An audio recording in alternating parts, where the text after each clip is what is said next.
इस कहानी की शुरुआत में हमें बताया जाता है कि इंसान अपनी ताकत के बल पर पूरी दुनिया पर अपना हुकूमत कायम करना चाहते थे और इसीलिए इंसानों के बीच युद्ध शुरू हो गए। और इस युद्ध के दौरान कुछ लोग अंधकार में चले गए तो कुछ लोग उजाले की ओर हो लिए। और इसी युद्ध से इंसानों के भविष्य का फैसला होना था और वो वक्त अब आ चुका था। और ये कहानी यहाँ से आगे बढ़ती है और हम दाजी नाम के एक 9 टेल फॉक्स को देखते हैं जो किंग झाओ के साथ बैठकर एंजॉय कर रही होती है कि तभी वहाँ किंग झाओ का एक सिपाही आता है तो दाजी उस सिपाही को मारकर खा जाती है। इसके बाद हम कुछ सीजी के योद्धाओं को देखते हैं जो झाओ के राज से अपने इनविजिबल ट्राइब के बच्चे और उनके मास्टर ग्रैंड एल्डर को छुड़ाने के लिए जा रहे थे। और जैसे ही वो लोग झाओ के बॉर्डर को पार करते हैं ली को वहाँ पे मौत की गंध आने लगती है तो उनका कैप्टन ली को अपनी पावर का इस्तेमाल करने से मना करता है क्योंकि अगर ली अपनी पावर का इस्तेमाल करेगा तो दाजी को उनके बारे में पता चल जाएगा। वो लोग एक दूसरे से बातें कर ही रहे होते हैं कि तभी वहाँ उनका मास्टर जियांग आता है जो उन्हें किंग झाओ के बारे में बताता है कि जब किंग झाओ छोटा था तो उसने ब्लैक ड्रैगन से वादा किया था, एक ऐसा वादा जो उसे पूरी दुनिया का राजा बना देगा। तो झाओ ने अपने शरीर को ब्लैक ड्रैगन को सौंप दिया ताकि ब्लैक ड्रैगन उसके अंदर समा सके और झाओ पूरी दुनिया पर राज कर सके। और मास्टर जियांग उन्हें बताते हैं कि जब तीनों सूरज एक साथ मिल जाएंगे तो ब्लैक ड्रैगन धरती पर आएगा और उसके बाद धरती पर काली शक्तियों का 18,000 साल तक राज रहेगा। इसीलिए मास्टर जियांग उन्हें बताता है कि दाजी इतना बड़ा खतरा नहीं है जितना वो ब्लैक ड्रैगन है। तो कैप्टन उनसे पूछता है कि इससे ग्रैंड एल्डर का क्या वास्ता। तो मास्टर उसे बताता है कि ये सिर्फ ग्रैंड एल्डर को ही पता है कि उस ड्रैगन को कैसे मारा जा सकता है और अगर उन्होंने ग्रैंड एल्डर को नहीं बचाया तो पूरी पृथ्वी अंधकार में चली जाएगी। ये कहकर मास्टर जियांग वहाँ से चला जाता है और उधर झाओ के राज्य में उत्सव की तैयारी हो रही थी क्योंकि आज वो ग्रैंड एल्डर को मारने वाला होता है। और वही सीची राज्य के सोल्जर किंग झाओ के महल में घुस जाते हैं। तभी ली को इनविजिबल ट्राइब के बच्चों की आवाज सुनाई देने लगती है तो वो तेजी से उन बच्चों की ओर बढ़ने लगता है। रास्ते में उसे कुछ सैनिक रोकने की कोशिश भी करते हैं पर ली उन सैनिकों को मार गिराता है। इसके बाद ली अपने साथियों को लेकर इनविजिबल ट्राइब के बच्चों के पास आता है और उन्हें अपनी जादुई शक्ति की मदद से छुड़ा लेता है। और जैसे ही वो अपनी जादुई शक्तियों से उन बच्चों को बाहर निकालता है वहाँ के सेनापति जनरल को इसके बारे में पता चल जाता है। और इधर किंग झाओ ग्रैंड एल्डर से अपने भविष्य को देखने को कहता है तो ग्रैंड एल्डर जब उसके भविष्य को देखता है तो उस पे वो बहुत गुस्सा होता है क्योंकि उसमें वो देखता है कि बहुत जल्द उसकी मौत होने वाली है। और वो गुस्से से अपने सैनिकों को ग्रैंड एल्डर की दोनों आंखें निकालने का हुक्म देता है। इधर ली अपने साथियों के साथ ग्रैंड एल्डर को ढूंढ रहा होता है तभी सैनिक उन पर हमला करते हैं तो वो इनविजिबल ट्राइब के बच्चे अपनी शक्ति की मदद से उन सोल्जर को लेकर वहां से गायब हो जाते हैं और वो एक सुरक्षित जगह पे पहुंचते हैं। और इधर जब सोल्जर ग्रैंड एल्डर की आंखें निकालने वाले होते हैं तभी वहाँ पे मास्टर जियांग आ जाता है जो अपने पावर से टाइम को फ्रीज कर देता है। उधर किंग झाओ का सेनापति जनरल उन तक पहुंच चुका था तो ली और उसके भाई इनविजिबल ट्राइब के बच्चों को वहाँ से निकाल देते हैं और वो दोनों वहीं पर रुकते हैं। और जब जनरल उनका पीछा करता है तो ली उसके रास्ते में एक दीवार गिराकर उसके रास्ते को बंद कर देता है। इस प्रकार वो लोग वहाँ से बचकर भाग निकलते हैं। इधर दाजी अपने असली रूप में आती है और वो मास्टर जियांग पर हमला कर देती है पर मास्टर जियांग काफी बहादुरी से दाजी का मुकाबला करता है लेकिन मास्टर जियांग दाजी के जादुई ट्रैप में फंस चुका था तो दाजी उसके उम्र घटने का श्राप देती है और मास्टर जियांग को मारने की कोशिश भी करती है। तो ग्रैंड एल्डर मास्टर जियांग को मरता देखकर अपनी एक आंख निकालकर उसे देने की कोशिश करता है लेकिन दाजी उसे ऐसा करता देख लेती है और अपने एक पूंछ से उसकी आंख को पकड़ लेती है। पर तब तक वहाँ पर ली अपने साथियों के साथ पहुंच चुका था जो अपने मास्टर जियांग को बचा लेता है। ग्रैंड एल्डर उन्हें मुसीबत में देखकर वहाँ से जाने को कहता है तो मास्टर जियांग अपने बर्ड को बुलाता है जिस पर बैठकर जियांग और ली वहाँ से जाने लगते हैं। पर उनके जाने से पहले ग्रैंड एल्डर उन्हें अपनी दूसरी आंख दे देता है जिसे लेकर वो लोग वहाँ से जल्दी से निकल जाते हैं। और इसके बाद दाजी ग्रैंड एल्डर को मार देती है। ली अपने मास्टर के साथ अपने राज सीची पहुंच जाता है तो उसका मास्टर जनरल को ग्रैंड एल्डर की आंख दिखाता है। ग्रैंड एल्डर की आंख कोई मामूली आंख नहीं थी, उसकी आंख उन्हें फ्यूचर और पास्ट दिखा सकती थी। इसीलिए मास्टर जियांग उसकी आंख को सुरक्षित रखने के लिए जैसे ही अपने जादू का इस्तेमाल करता है उसकी उम्र घटने लगती है। ये देखकर जनरल काफी हैरान होता है तो मास्टर जियांग उसे बताता है कि जब जब वो अपनी शक्ति का इस्तेमाल करेगा उसकी उम्र कम होती जाएगी। इसके बाद मास्टर जियांग जनरल को स्वॉर्ड ऑफ लाइट को दिखाते हुए कहता है कि यही एक ऐसा हथियार है जो ब्लैक ड्रैगन को मार सकता है लेकिन इसे काबू करना सबके बस की बात नहीं, इसे काबू वही कर सकता है जो इसके काबिल होगा। तो जनरल उसकी बातों को सुनकर कहता है कि मैं अपने लोगों की जान इस स्वॉर्ड ऑफ लाइट के लिए दांव पर नहीं लगा सकता। तो मास्टर उसे समझाते हुए कहता है कि दाजी के पास भी ग्रैंड एल्डर की एक आंख है, इसीलिए वो भी कुछ ऐसा जानती होगी जो हम और तुम नहीं जानते, इसीलिए अब उनके पास और कोई रास्ता नहीं है। इधर दाजी अपने सेनापति को ऑर्डर देती है कि जो कोई भी स्वॉर्ड ऑफ लाइट को लेने की कोशिश करे उसे खत्म कर दो। और वहीं ली हमेशा की तरह एक बार फिर उड़ने की कोशिश कर रहा होता है। दरअसल ली एक विंग्स ट्राइब होता है, लेकिन बचपन के कुछ हादसे की वजह से वो उड़ नहीं पाता था, इसीलिए वो बार बार उड़ने की कोशिश करता रहता था, लेकिन हर बार वो नाकाम ही रहता था। और इस बार भी वो उड़ने में नाकाम ही रहता है। उसका भाई जैकी उसे समझाता है कि तुम हार मत मानो, एक दिन तुम जरूर उड़ पाओगे।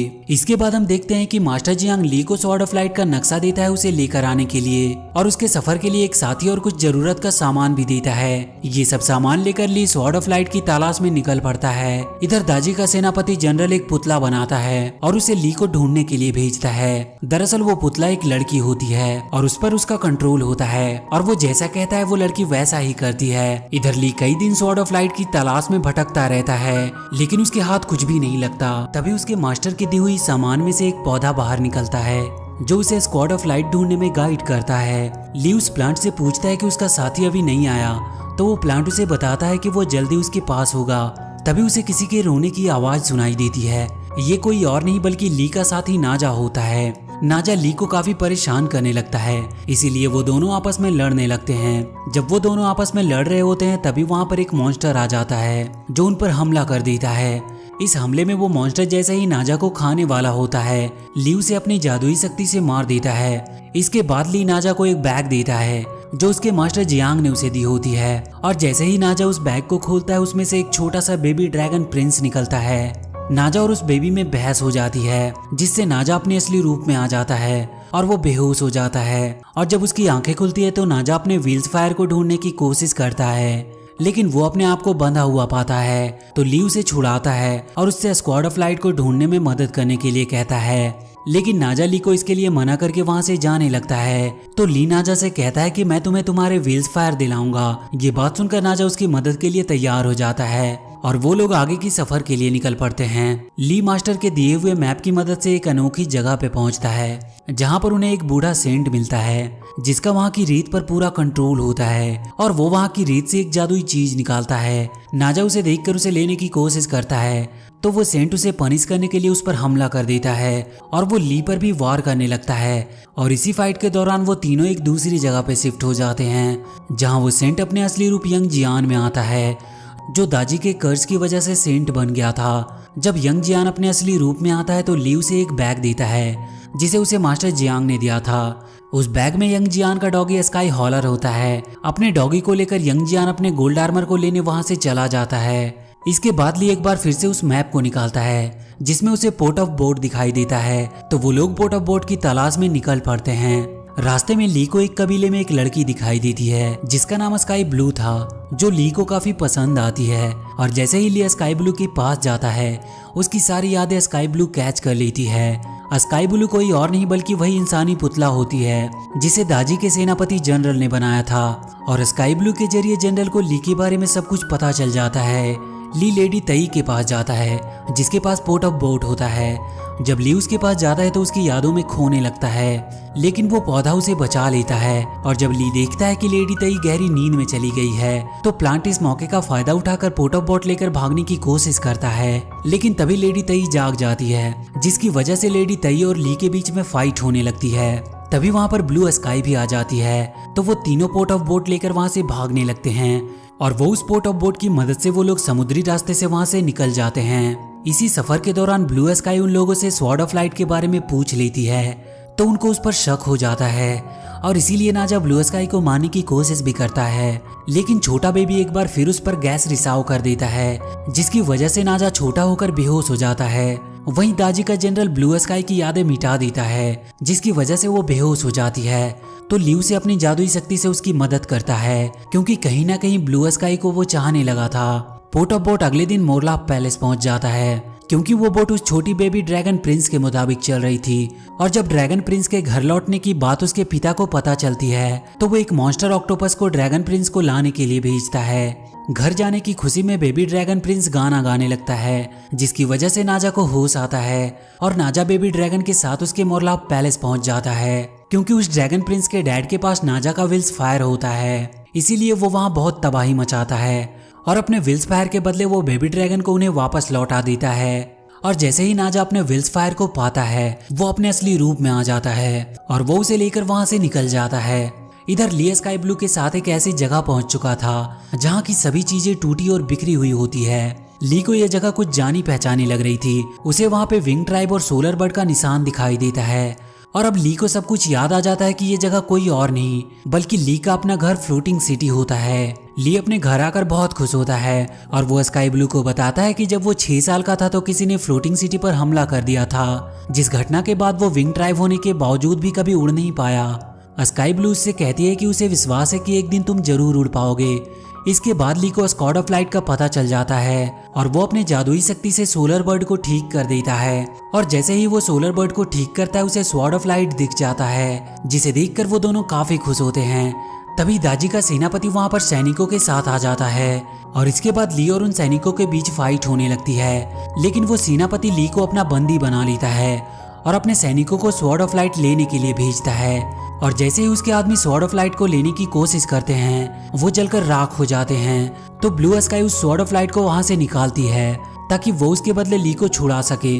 और जैसे ही ब्लू स्काई उस स्वॉर्ड को निकालती है वहां एक जोरदार धमाका होता है, जिसकी वजह से वो सेनापति मारा जाता है और ली आजाद हो जाता है। और ली जाकर ब्लू स्काई को पकड़ लेता है और वो दोनों तेजी से नीचे गिरने लगते हैं। और जैसे ही वो दोनों जमीन से टकराने ही वाले होते हैं कि ली उड़ने लगता है और वो दोनों बच जाते हैं। लेकिन अगले ही पल ब्लू स्काई पुतला बन जाती है तो ली उसे सोलर बर्ड के पास रखकर स्वॉर्ड ऑफ लाइट लेकर वहां से निकल जाता है। रास्ते में उसे नाजा मिलता है और वो दोनों वहां से एक साथ आगे निकल जाते हैं। इधर दाजी सीची राज्य को तबाह करने के लिए अपने सैनिकों को भेजती है और जब दाजी के सैनिक सीची पहुंचते हैं तो मास्टर जियांग उन्हें रोकने की कोशिश करता है, लेकिन उनकी उम्र इतनी घट गई होती है कि वो अपनी जादू का इस्तेमाल ठीक से नहीं कर पा रहा था। और वहीं दाजी की सेना लगातार आगे बढ़ रही थी तो सीची के जनरल अपने बेटे को लेकर उनका मुकाबला करने के लिए निकल पड़ता है। और तब तक ली नाजा और यंग जियांग भी वहां पहुंच चुके थे। और इसके बाद दाजी की सेना और सीची की सेना के बीच एक भयंकर युद्ध होता है जिसमें दाजी का जनरल घायल हो जाता है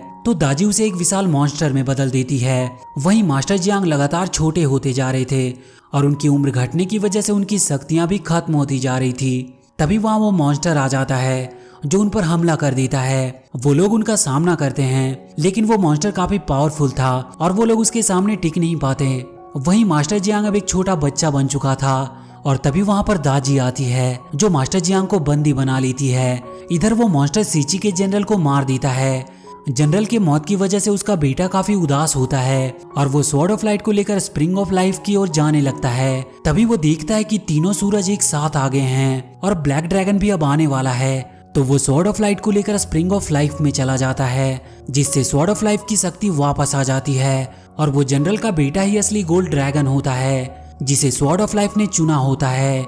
गोल्ड ड्रैगन उस स्वॉर्ड ऑफ लाइट की मदद से उस मॉन्स्टर को मार गिराता है। इसके बाद वो लोग स्वॉर्ड ऑफ लाइट को लेकर ब्लैक ड्रैगन की तलाश में निकल पड़ते हैं और इसी के साथ ये मूवी यहीं पर खत्म हो जाती है। तो वीडियो अगर अच्छी लगी हो तो please do like and share the video and please subscribe to my channel and press that bell icon.